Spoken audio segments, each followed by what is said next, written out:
Hey gang, what's up?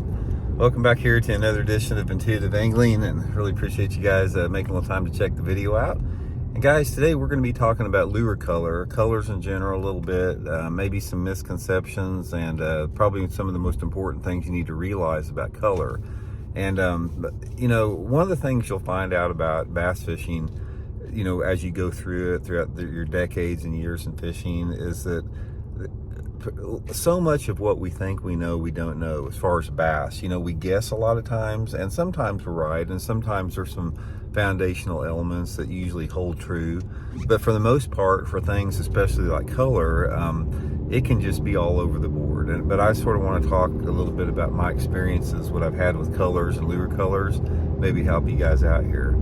So anyway, the first thing that I want to talk about before I get into like some specifics on color is the fact that, guys, you don't know what color the fish want. One thing that I have found out throughout 50 plus years of bass fishing is you can think that they're going to bite a certain color and, you know, try one and you've got your favorites.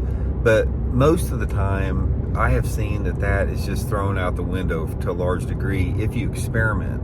And the way that I figured this out is by fishing with so many co-anglers over the years. I mean, I fished with, you know, well over, you know, 1,500 co-anglers, different ones over the course of my career. And obviously, since you fish with that many different people, everybody has a different theory on lure color. And I've seen guys try lure colors out there that I never would try it in a million years, and they work. So there's two factors, what I have seen, that determine color. Number one are the obvious things, like your sky conditions and the light intensity conditions and the water clarity. There is a reality to that, you know, to some extent. And number two is throwing lure colors out there that the fish are not conditioned to. And sometimes one can be, you know, more important than the other. So let's talk a little bit about both of them. Foundationally here, I'll give you some good tips that you can use just as far as day in and day out. In general, what you're going to find is the lower light conditions, whether it be early in the morning, late in the evening, or cloudy, rainy days, that type of stuff. You're going to do a little bit better on your darker colors or your brighter colors, depending upon the water clarity. It's you know, the tint of the water clarity, because different water clarities have different tints to them based upon the like the mineral composition of the land that the water's over. So in general, like I said, on your dark days, you know, your darker colors like your June bug and red bug and blacks are going to work better, or your brighter colors like your yellows and whites and pearls and chartreuse. And as you gradiate back towards the other direction, as your light intensity gets greater, gets a little bit brighter and a little bit sunnier out there and a little bit cleaner, that's when your more translucent, more natural colors work better, like your watermelons and your green pumpkins and your browns and that type of stuff. And there is some truth to that. I have seen that. But what I have seen just as much, as far as the obvious out there, is throwing something that the fish have never seen before. That has a big factor to play in it, because guys, bass get conditioned to things extremely quick. And people just, one of the things I found out about bass fishermen is that most bass fishermen do not give bass credit for how smart they are. They just think, oh, they're just a little pea-brained, stupid fish. They're not, guys. Bass are super intelligent, but you cannot equate human intelligence with a bass's intelligence, because it's on a completely different wavelength. The things, the intelligence that makes a bass thrive in their environment would make a human look ignorant. We could not survive in the environment that they have, and vice versa. So you can't equate human intelligence to a bass's intelligence. But what they do is they get conditioned to sounds and colors extremely quickly, or at least a percentage of the fish do. So that's why your creativity and your imagination as an angler trying different colors sometimes outweighs that foundational advice that I just gave you on the basics of color out there.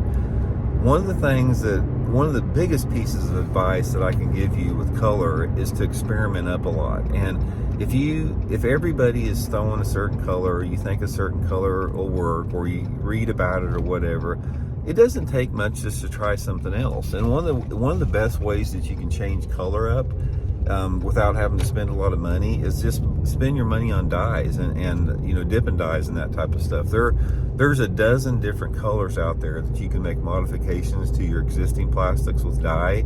And some of my favorite all-time colors that I still keep secret, I'll probably share it with you guys at some point, have been made with dyes. They've also been made by bleeding plastics together, you know, creating colors that the fish have never seen before.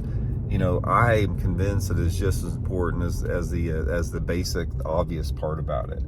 So in general, guys, what you have to do is you have to sort of read that mood and the personality of the fish, because the mood and the personality of the fish, as far as the color that they want, is determined by a lot of different factors. It's determined by, you know, the stage that they're in regard to the season, the time of year. Again, obvious things like water clarity and water temperature and, you know, water tint and sky conditions and wind and all that type of stuff. So it's there's just a lot of things that are involved with that. So anyway, guys, just a few quick tips on color out there. We'll do some more stuff on this because, you know, color is, I'm fascinated by color. And one of the things that you'll find out about color, other than just the you know, the reality part of it, that it makes a difference between getting bit or not, is the confidence that gives you. Because when you get confidence in a certain color out there, don't ever, you know, like,